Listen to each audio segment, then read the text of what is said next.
Amen. Je vais parler de la générosité ce matin. J'en ai déjà parlé dans le passé et ce matin, je vais amener cette dimension-là que donner avec un cœur généreux, que ce soit de notre temps, de nos ressources, peu importe, de donner avec un cœur généreux, c'est de semer abondamment et d'en récolter autant, comme le titre nous dit ce matin. Et j'aimerais qu'on regarde un premier texte ce matin qui nous dit, 2 Corinthiens chapitre 9, verset 6, qui nous dit « Sachez-le, celui qui sème peu, moissonnera peu, et celui qui sème abondamment, moissonnera abondamment. » Et je vais avec la suite du texte, en version parole vivante, dans la transcription. « Que chacun agisse selon l'inspiration de son cœur et donne ce qu'il aura librement décidé. » Je dis bien librement décidé, sans regret ni contrainte.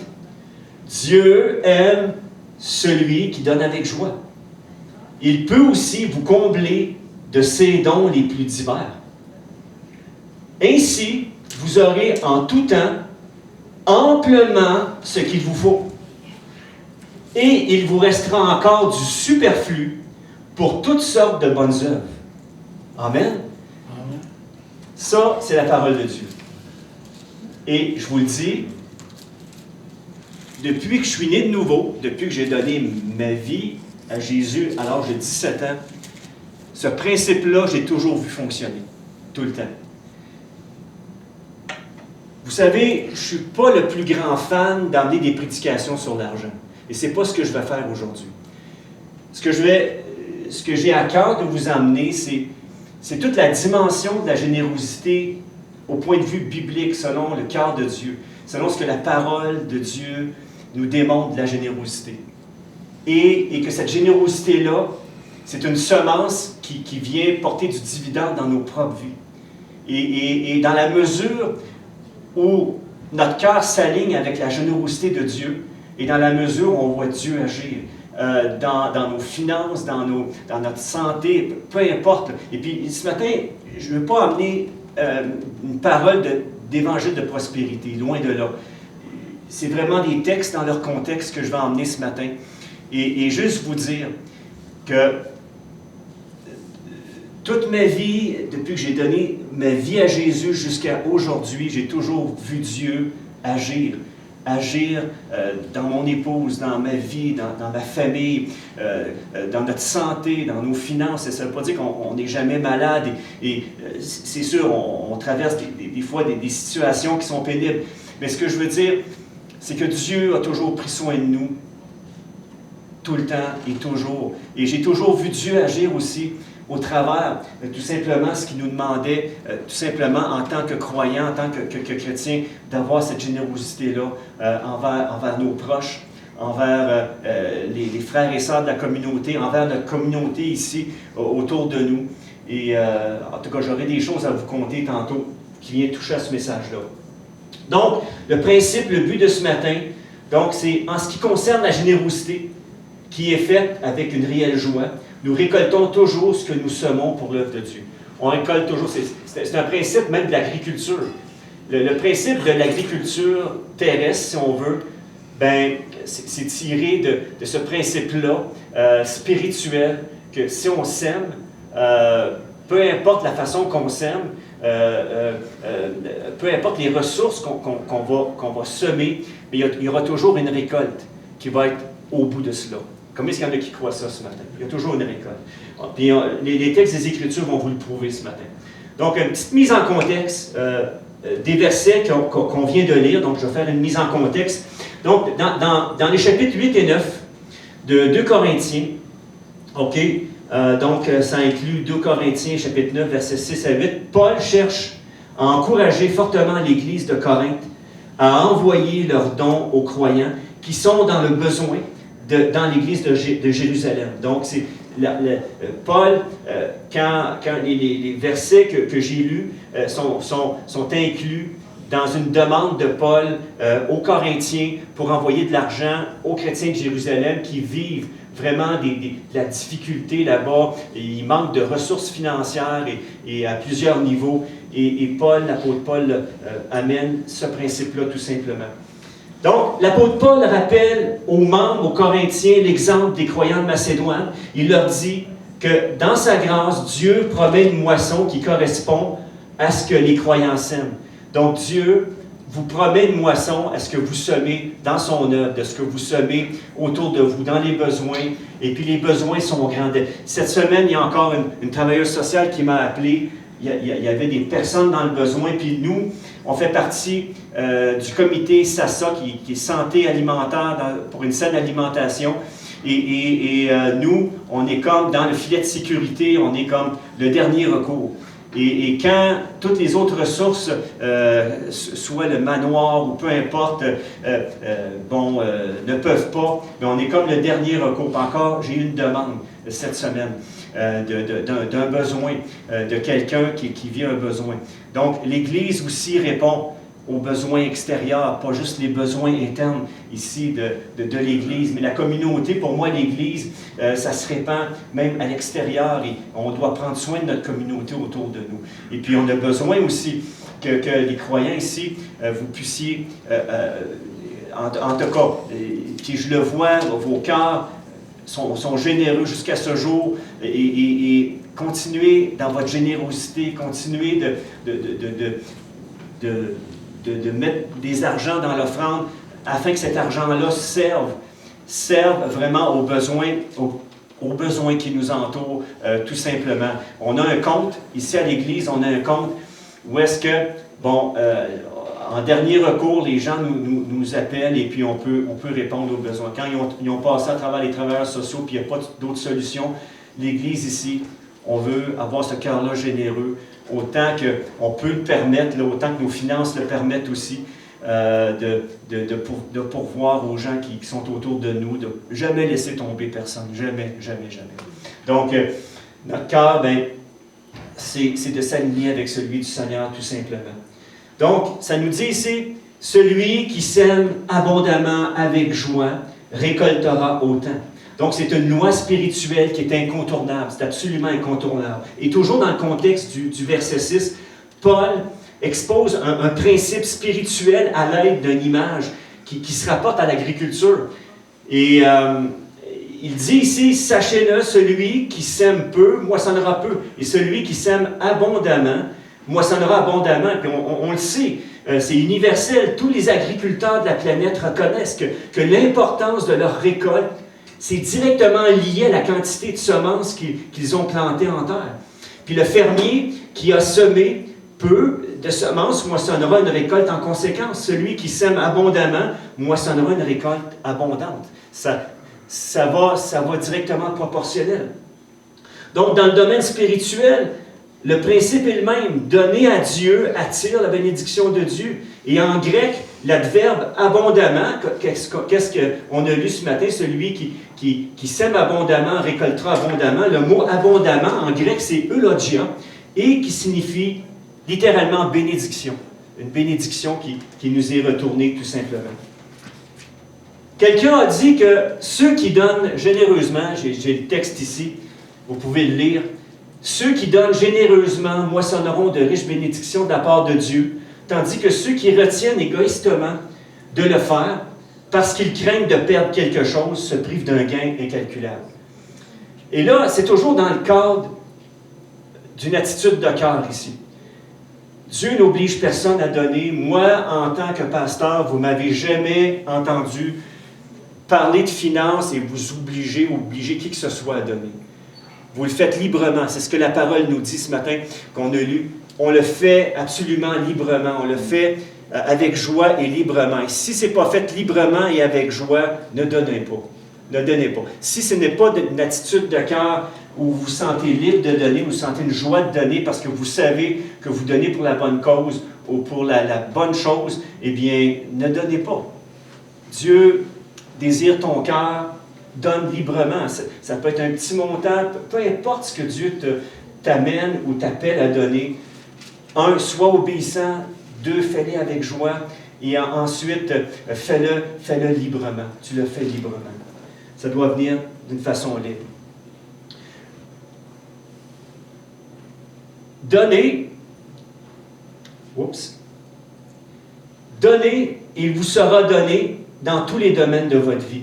Luc, dans le chapitre 6, verset 38, nous dit, on l'a au tableau, donnez et on vous donnera, et on vous donnera dans le pan de votre vêtement une mesure bien tassée, secouée, pressée et débordante, car on emploiera à votre égard la mesure dont vous vous serez servi pour les autres. On emploiera à ton égard la mesure dont tu seras servi pour les autres. Jésus nous enseigne ici sur un principe qui est absolument universel. Ce qu'une personne sème, elle va le récolter à coup sûr. Et dans Luc chapitre 6, versets 36 et 37, ça nous dit « Jésus fait état de 5 domaines dans lesquels s'applique ce principe aussi. » C'est-à-dire qu'il nous est fait dans la même mesure de ce que nous faisons aux autres. Donc, premièrement, la miséricorde. Si on est compatissant envers les autres, notre Père qui est plein de compassion, va être compatissant envers nous aussi. Si la parole nous dit, ça touche aussi le jugement. Ne jugez pas les autres et vous ne serez pas jugés. Ça touche la condamnation.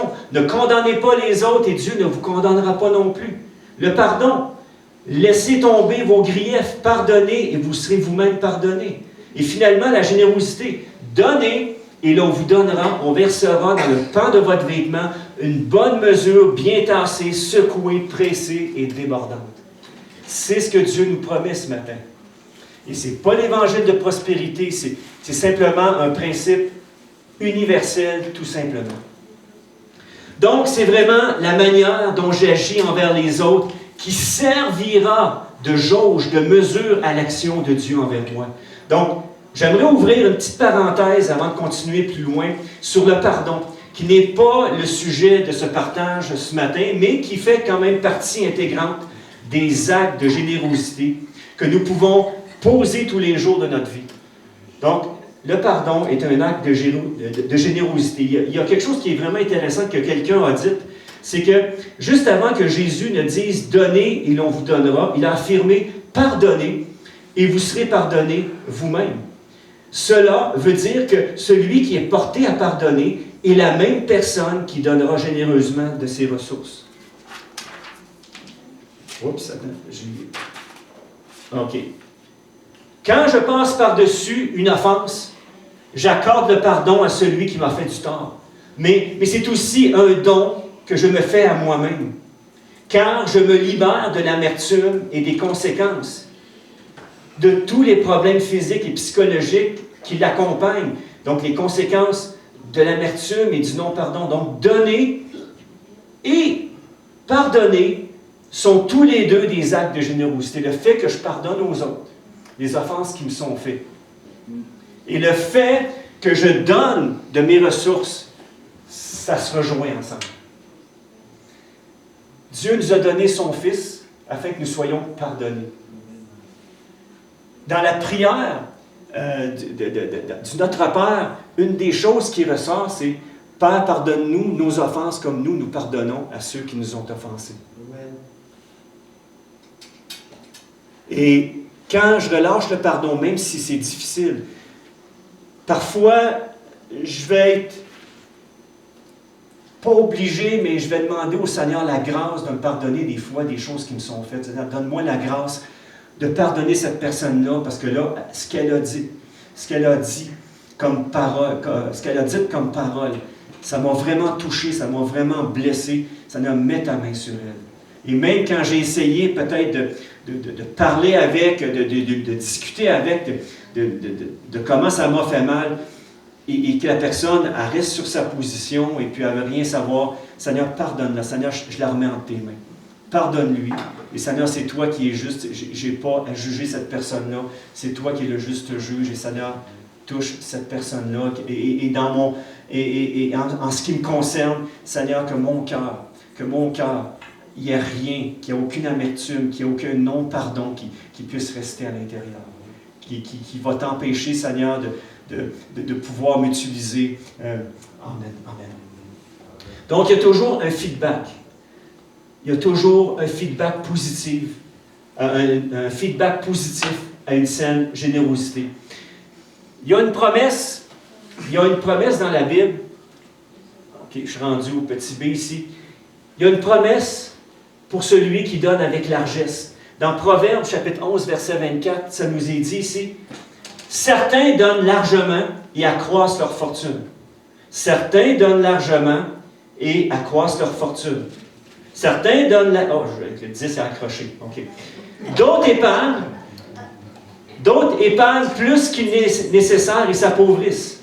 D'autres épargnent plus qu'il n'est nécessaire et s'appauvrissent. Une personne généreuse sera comblé de biens en retour. Celui qui donne à boire sera désaltéré. Yes! C'est vrai, c'est la parole. Non, c'est vrai, c'est la parole. Et ça, je vais vous le dire, je vous dis, ça marche. Ça marche. Quand tu prends soin de ton prochain, quand tu prends soin des autres autour de toi, c'est comme quand toi tu vis des propres problèmes, on dirait que le Seigneur, il s'arrange pour te combler dans tes besoins. C'est comme un retour qui se fait. Moi, je ne donne pas pour avoir un retour, mais je donne parce que mon désir est de voir mon prochain, de voir l'Église avancer, de voir l'Église prospérer et que ce que je peux donner de mes ressources, de mes talents, de ce que je suis, que ça puisse vraiment non seulement bénir mes frères et mes sœurs, mais les aider à avancer dans la foi. Que moi, ma vie vienne compléter dans leur vie peut-être ce qui manque. Gloire à Dieu. Et dans le fond, l'Église, c'est ça. C'est dans le fond, on est là pour se complémenter les uns les autres. Moi, je n'ai pas ce que vous avez.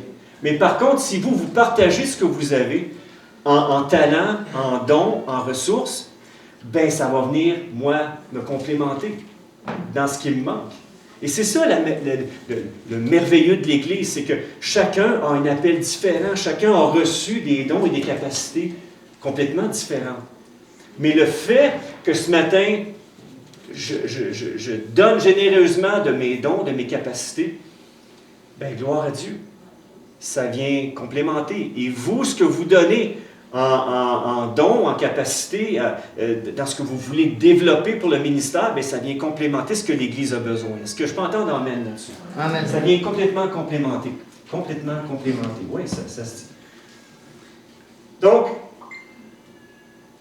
une vie généreuse, c'est une question de cœur, c'est une attitude, c'est un cœur qui s'est donné quand un réel besoin se présente.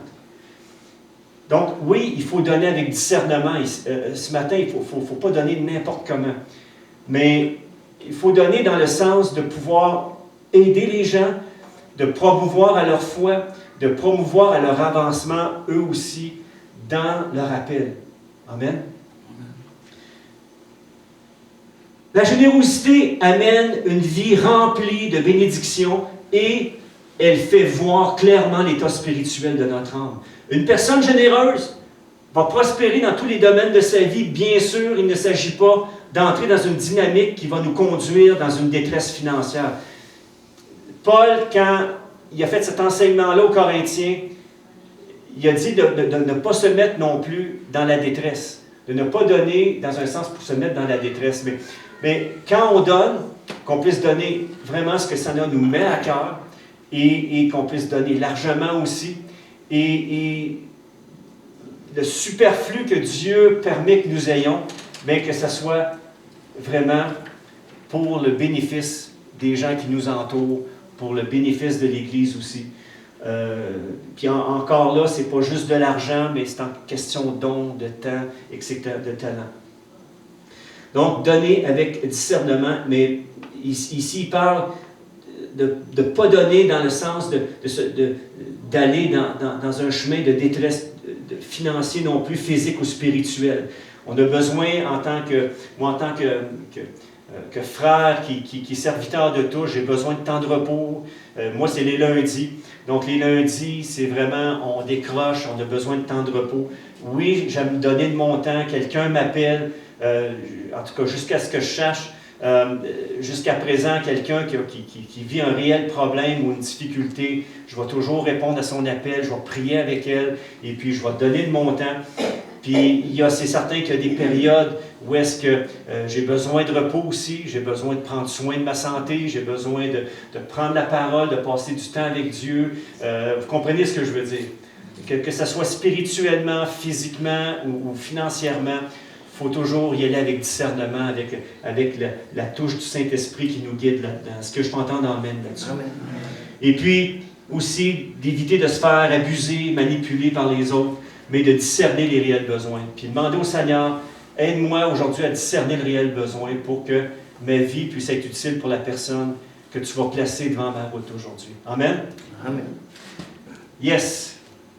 Ensuite, il y a une promesse pour celui qui a compassion des nécessiteux. Dans Proverbe 19, verset 17, ça nous est dit ici, « Donner aux pauvres revient à prêter au Seigneur. Il récompensera cette générosité. » Encore, c'est la parole de Dieu qui nous parle ce matin.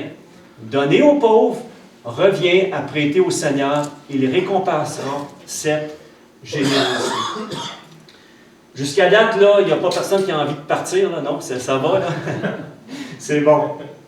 Comme ce passage nous indique, l'ensemble des Saintes Écritures nous enseigne que de prendre soin de ceux qui ont besoin, des besoins physiques, spirituels ou émotionnels, est un acte de justice morale. Donc, la façon dont j'utilise mes ressources produit un effet qui va aller au-delà de toute mesure d'une récompense assurée de la part de Dieu dans notre vie. Et encore une fois, il y aurait tellement de choses que je pourrais témoigner ce matin comment Dieu, jusqu'à ce jour, a pris soin de nous, a pris soin de nos finances. Combien, parfois, oui, on a eu des choix difficiles à faire. Il y a des fois qu'on a complètement donné notre salaire à l'Église ici pour qu'elle puisse continuer à avancer, mais Dieu a toujours continué à pourvoir d'une façon qui est merveilleuse. Et ça s'applique pour chacun de vous.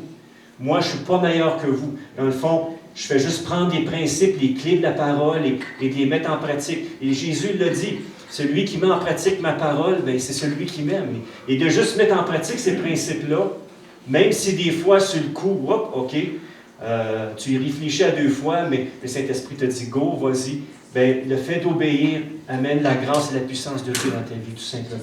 Amen. Amen.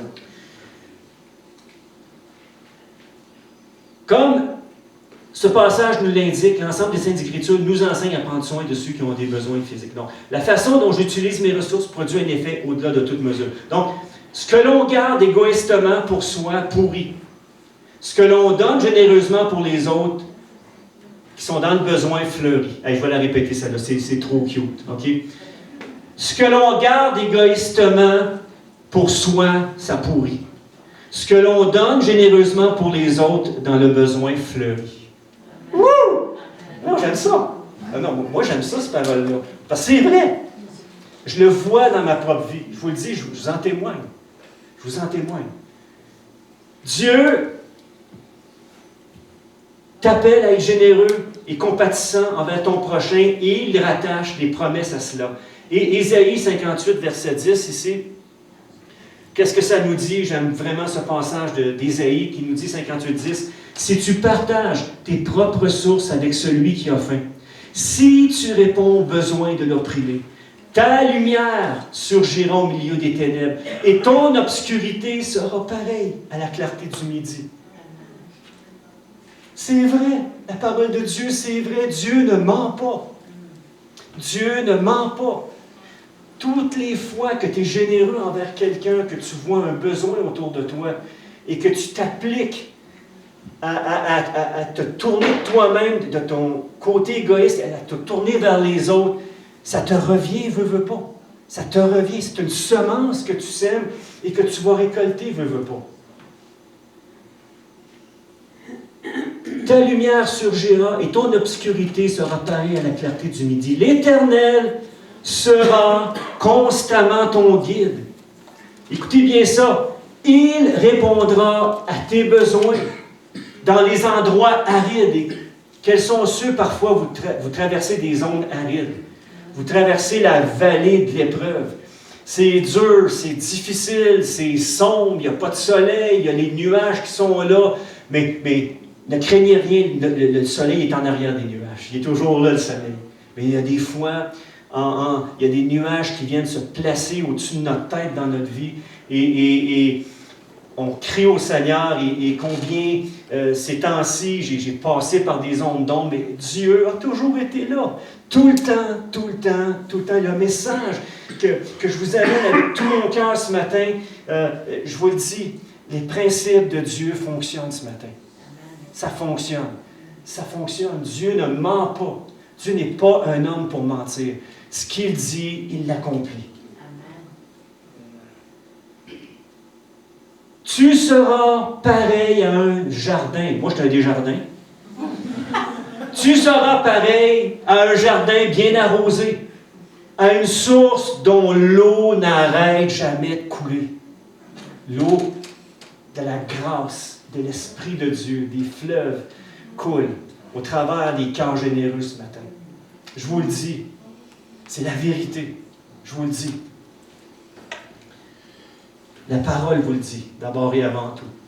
Une personne généreuse ressemble à son Créateur, qui est généreux par nature, à l'image de Jésus, qui guérissait les malades, multipliait les pains, qui allait là où personne n'osait aller, avec un amour incomparable et sans préjugés. Seigneur, que nos cœurs s'alignent de plus en plus avec ton cœur, Seigneur, que nous devenions de plus en plus semblables à toi, Jésus. C'est ma prière maintenant. Donc, une attitude de générosité doit nous suivre partout et se déverser sur les autres à travers notre vie. C'est un principe du royaume de Dieu, je le répète. Depuis quelques années, des membres de cette Église, depuis quelques années jusqu'à présent, des membres de cette Église ont posé des actions concrètes envers la communauté, envers l'Église, la communauté de Sainte-Terre. Et des gens ont commencé même envers les missions. Et des gens ont commencé à être touchés par les semences d'amour véritables et de générosité produites par cette Église. Amen. C'est le rôle de l'Église, d'être généreuse. De montrer la face de Jésus comme celui, non seulement qui est mort pour nos péchés, qui s'est donné lui-même, mais comme étant celui qui est la source absolue de grâce et d'amour dans nos vies et qui pourvoit au-delà de toute mesure à chacun de nos besoins dans la mesure où nous le recherchons d'abord et avant tout, que nous cherchons à lui obéir de tout notre cœur, que nous cherchons à l'aimer de toute notre force, de toute notre âme, de toute notre être. On n'a pas besoin de rien craindre. Jamais, jamais Dieu va nous abandonner. Jamais, jamais en une seconde, Dieu va nous abandonner. Il va toujours prendre soin de nous. Amen. Les gens qui ont besoin et qui souffrent autour de nous ont un grand besoin de voir des cœurs remplis de générosité et de compassion en action, de compassion qui est en action motivée par l'amour de Jésus en nous. Donc la véritable, j'aime cette pensée-là, la véritable nourriture dont les chrétiens ont besoin, c'est une authentique générosité motivée par l'amour de Christ envers les autres, en don de temps, d'écoute, de talent et de ressources matérielles. Amen. Les gens généreux sont généralement des gens heureux dans la vie. Nous avons reçu de la part de Dieu une multitude de bénédictions pour être en retour une bénédiction pour les autres. Dieu nous a donné une multitude de bénédictions. Donc le salut en lui, la vie éternelle, mais aussi tout ce que nous avons besoin dans la vie de tous les jours pour marcher avec lui, pour répandre sa parole et tout simplement accomplir les œuvres qu'il a préparées d'avance pour nous. Il nous donne tout ce qui est nécessaire. Dans tous les aspects de notre vie. Tous les aspects, dans toutes les dimensions. La générosité, deuxième et dernier point ce matin, la générosité édifie notre Église locale et l'Église partout où elle se trouve. Et je suis content. Je ne sais pas si pour vous, Nathalie est avec nous ce matin. Je te redis bonjour, l'Assemblée te dit bonjour aussi. Nathalie qui s'occupe des missions ce matin. Écoutez, on a toujours, depuis plusieurs années, je pense une quinzaine, vingtaine d'années, en tout cas depuis que Dieu a permis que mon épouse et moi, on soit ici à l'Église pour être serviteurs de tous, on donne aux missions à Louise Charbonneau, Michel qui est décédé maintenant, mais Louise continue toujours de s'occuper des missions. Et elle est venue dernièrement ici, c'est la semaine passée, l'autre semaine d'avant, c'est l'autre semaine, il y a 2 semaines. Elle est venue partager son cœur. On était vraiment honorés de la voir, mais c'est une vraie guerrière de mission. Et combien d'enfants, au travers de la mission en Haïti, au travers Michel et Louise, au travers le staff là-bas, qui les accompagne. Il y a des enfants qui ont été éduqués, qui maintenant, aujourd'hui, prennent la relève en Haïti, qui ont des métiers, qui ont même des professions. Gloire à Dieu, gloire à Dieu. Si l'Église ici, par des dons financiers, a pu permettre à des enfants d'être nourris, de grandir, d'avoir une éducation. Puis vous savez que l'éducation, c'est une des choses les plus précieuses, de savoir lire, écrire et ensuite d'avoir une éducation afin de nous devenir une bénédiction, que ces enfants-là qui ont grandi sont devenus à leur tour des bénédictions et des personnes reconnaissantes de ce que le Québec ici et d'autres églises, le Québec et d'autres gens qui ont donné ailleurs à cette mission ont permis de faire dans le cœur des enfants. C'est merveilleux. Donc, votre générosité a permis à ces enfants-là de prendre place et de trouver leur épanouissement et leur appel dans le Seigneur. Amen? Amen. Donc, la générosité édifie notre Église et l'Église partout où elle se trouve, jusqu'en Haïti. Donc, 2 Corinthiens 6-8 nous dit ici, « Il peut aussi vous combler de ses dons les plus divers. Ainsi, vous aurez en tout temps amplement ce qu'il vous faut. Vous aurez en tout temps amplement, ça dit bien ici, amplement ce qu'il vous faut, et il vous restera encore du superflu pour toutes sortes de bonnes œuvres. » Ça, c'est vrai, ça. C'est vrai, je vous le dis, c'est vrai. Je ne sais pas, je regarde ce matin, y a-t-il des sceptiques ici? Y a-t-il des sceptiques dans la salle? Ben ça, c'est des antiseptiques, ça. OK? Ça vient nettoyer nos traces d'incrédulité. Il peut vous combler, il vous restera encore du superflu. Quand il y a une grande générosité, je l'ai marqué ici, quand il y a une grande générosité qui se propage dans l'Église, c'est qu'il y a un réel amour les uns envers les autres, envers notre prochain aussi. Est-ce que ça fait du sens? Amen.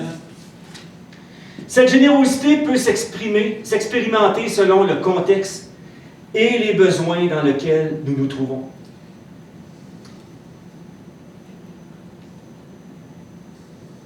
OK, j'ai marqué ici. Cette générosité-là, elle se vivait dans l'Église primitive à travers un partage volontaire et joyeux. Tous les croyants, on le voit dans Actes chapitre 2, là, il n'est pas à l'écran, mais dans Actes 2, versets 44 et 45, ça nous est dit, cette générosité-là, elle se vivait. Tous les croyants vivaient unis entre eux et partageaient tout ce qu'ils possédaient. Ils vendaient leurs propriétés et leurs biens et répartissaient l'argent entre tous selon le besoin de chacun. C'est sûr que nous, ici au Québec, on n'est pas dans ce contexte-là.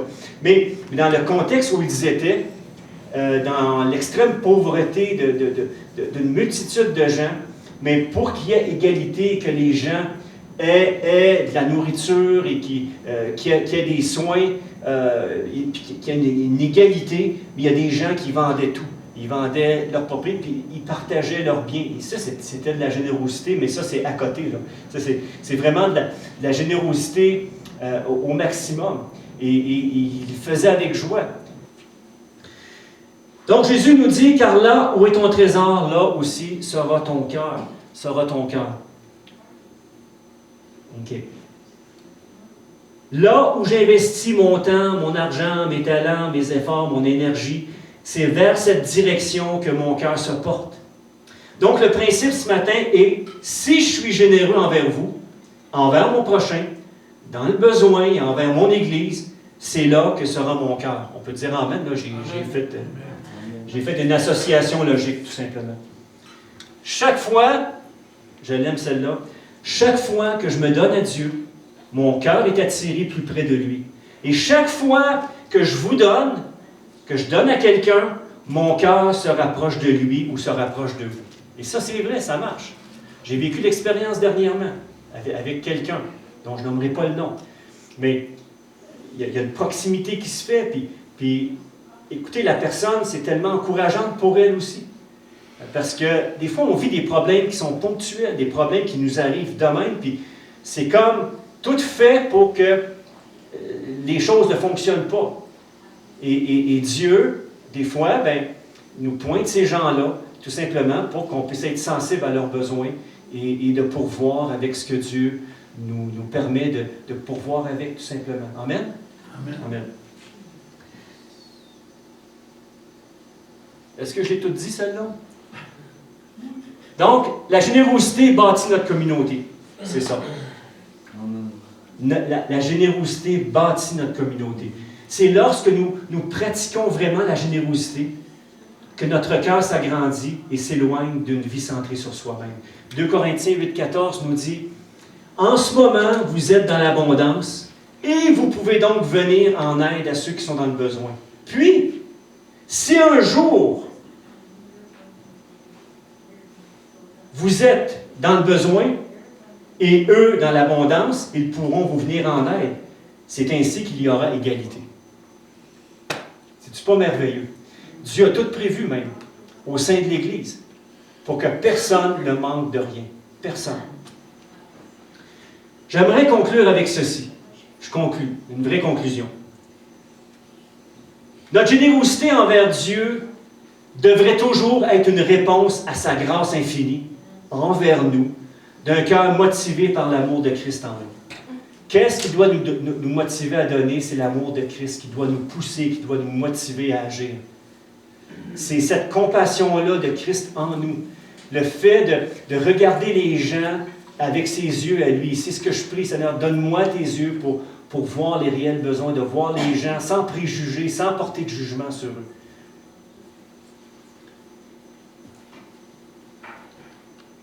Dans le passé, et même encore aujourd'hui, il y a certaines personnes qui sont très prospères et donnent beaucoup à l'œuvre de Dieu. Je pourrais en nommer. Et un jour, on a demandé à l'un d'entre eux, « Comment faites-vous pour être riche alors que vous donnez la majeure partie de votre fortune à l'œuvre de Dieu? » Et cette personne-là a répondu. Écoutez bien ça. Catchez-la, celle-là. Prenez-la. Imbibez-la dans votre cœur. Il dit, c'est vrai que je distribue mon argent à l'appel, mais l'appel du Seigneur est bien plus grande que la mienne. Il distribue, oui, son argent à l'appel pour l'œuvre de Dieu. Et il y avait un certain M. Letourneau, qui était un ingénieur qui a fait le concept de machine. Vous allez voir sur Internet, qui a fait le concept de machine pour bâtir des routes, là, toutes sortes de machinerie. Et puis lui, il donnait au-delà de 90% de tous ses revenus. Il donnait 90%, puis il en avait amplement suffisant, puis il donnait ça à l'œuvre de Dieu partout, aux missions, à des églises qui étaient dans le besoin, etc. Il donnait 90% de son temps. Puis je pense que c'est de lui là, dont ces paroles-là, dont il est concerné. Là. Donc, il dit, c'est vrai que je distribue mon argent à l'appel, mais l'appel du Seigneur est bien plus grand. Lui, c'est vrai qu'il recevait une mesure bien serrée et secouée et au-delà. Donc, je dirais ceci, par-dessus tout, je veux être généreux dans ma reconnaissance. Seigneur, je veux être généreux dans mon obéissance, dans mon adoration, dans mes louanges envers toi, mon Père Céleste. Mais quand la générosité fait partie de nous-mêmes, il y a un profond bonheur qui vient remplir notre existence. Quand tu as donné quelque chose à quelqu'un, puis tu sais que ça a vraiment rempli son besoin, il y a une joie qui vient dans ton cœur. Dieu, tu t'es servi de moi. Les ressources que tu m'as données, d'ailleurs, qui ne m'appartiennent pas, qui t'appartiennent. On est des gérants des ressources qu'il nous donne, au bout du compte. Dans le fond, il n'y a rien qui nous appartient. Même notre vie, elle ne nous appartient pas. Elle lui appartient à lui. Ma vie, c'est comme ce petit garçon-là qui n'avait rien à donner à l'offrande. Et puis, je pense que ça se passait en Afrique, et puis il s'est mis lui-même dans le panier d'offrande. Il s'est mis lui-même dans le panier d'offrande pour dire, regarde, j'ai pas d'argent, mais moi je me mets dans le panier, puis je me donne à toi, Seigneur. Dans le fond, toutes les ressources que nous avons, ça ne nous appartient pas. On peut avoir un compte de banque, et puis c'est sûr, on peut être attaché à notre compte de banque, peut-être au peu qu'on n'a pas, ou qu'on a. Mais au final, tout appartient à Dieu. Oui ou non? Tout lui appartient. Ma vie, mes ressources, tout lui appartient. Je n'ai pas le droit de garder ça juste pour moi. Je dois le prier, Seigneur, qu'est-ce que tu veux que je fasse avec mon argent? Montre-moi ce que tu veux que je fasse. Comment tu veux que je donne? Comme on revient au début. Donne librement, sans arrière-pensée. Donne librement, avec joie. Et si ça, c'est tes critères de donner avec joie, sans contrainte, mais gloire à Dieu. Tu as la lumière verte, vas-y. Et puis Dieu va continuer à te bénir ensuite pour que tu puisses en avoir encore, puis pourvoir aux besoins de l'œuvre. Non seulement de tes propres besoins, mais aux besoins de l'œuvre aussi. Amen. OK. Je termine avec ça. Celui qui pratique la générosité avec les bons motifs obtiendra des bénéfices incalculables de la part de notre Père Céleste. Donc ce matin, la prière, c'est demandons à notre Père Céleste de sans cesse développer en nous un cœur généreux comme le sien. Seigneur, Jésus, développe en moi un cœur généreux comme le tien. Parce qu'il vit, je n'ai rien à craindre, mes lendemains sont assurés entre ses mains. Tiens ma vie pour ce temps et l'éternité. Je sais qu'il vit. On le chante maintenant. Jésus, tu vis. Jésus, tu vis. Je n'ai rien à lendemain, mes lendemains sont assurés entre tes mains, entre tes mains. Tu tiens ma vie pour ce temps et l'éternité.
J'aimerais que tu puisses le déclarer.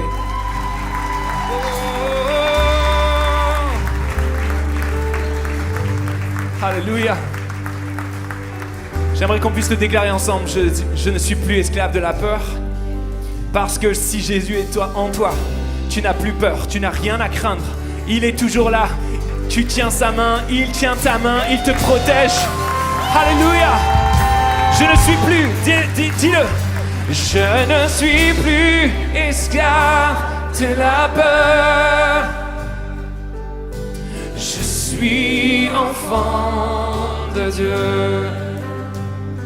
Je ne suis plus esclave de la peur. Oh, oh. Je suis enfant de Dieu. Oh, oh. Je ne suis